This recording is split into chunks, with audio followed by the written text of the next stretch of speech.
So what's up mga kaburnok? Ayan, nag-i-stretching tayo para iwas injury mga kaburnok.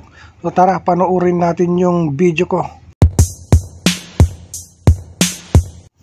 So ang unang ginawa ko mga kaburnokes is incline barbell. Magaan lang yan mga kaburnok, yung kayang-kaya ko lang buhatin para iwas injury mga kaburnok. 3 set pala yan, 12 reps mga kaburnok. Hindi ko na binidyoan yung ibang set ko. Ito lang muna una. Ito yung una kong ginagawa. Kasi ito yung mahirap pag nag-chest ka. Itong incline, lalo na pag nag-add ka ng weight. Mabigat talaga. Basta feel mo lang yung tama.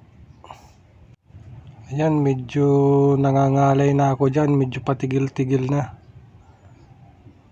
Yan.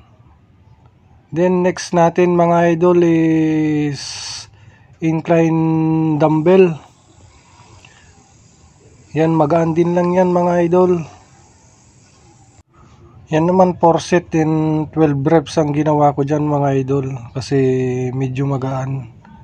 Rubber yan mga idol. Rubber yung dumbbell na yan. Isa ito sa mga gustong kong gawin pag nag-chest ako, yung incline dumbbell na to. Kasi masarap sa pakiramdam. Feel na feel mo yung pump sa chest mo. Then susunod mga idol ay nag-dips ako. Pasensya na kayo sa ilaw, wala akong videographer eh. Sariling sikap lang eh. Gusto ko lang mai-post, mai-share ang aking set. Yan mo silang nakatingin sa'yo pag nagbibideo ka. Masasanay din yung mga yan. Then sunod natin tong ano ba to? Nakalimutan ko na yung pangalan niya.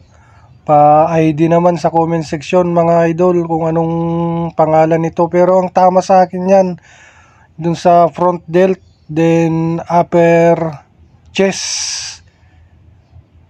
Yan mga idol. 4 set din yan mga idol. 12 repetition. So yan, medyo ngalay na. Then huwag kakalimutang mag-flex mga idol. So ayan, tapos na tayo. Thank you sa panonood mga idol. Sana lagi nyong suportahan ang video ko.